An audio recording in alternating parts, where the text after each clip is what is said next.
มาหาขึ้นมาหาก็ลงมาแต่ภูทุกคนเลยลงมาแต่ภูหาก็หอดเหือนนี่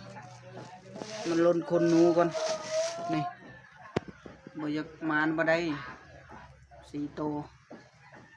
น้องเพิ่นบ่ได้เอามีแต่เอาโตน้อยๆ2 โตน้องเพิ่นก็ได้นี่ตัวใหญ่เบ่เลยจะมาเลยกระโปะสิล้นคนหนูก่อนนะโอ้เต็มที่หาอยู่หากินคือเก่า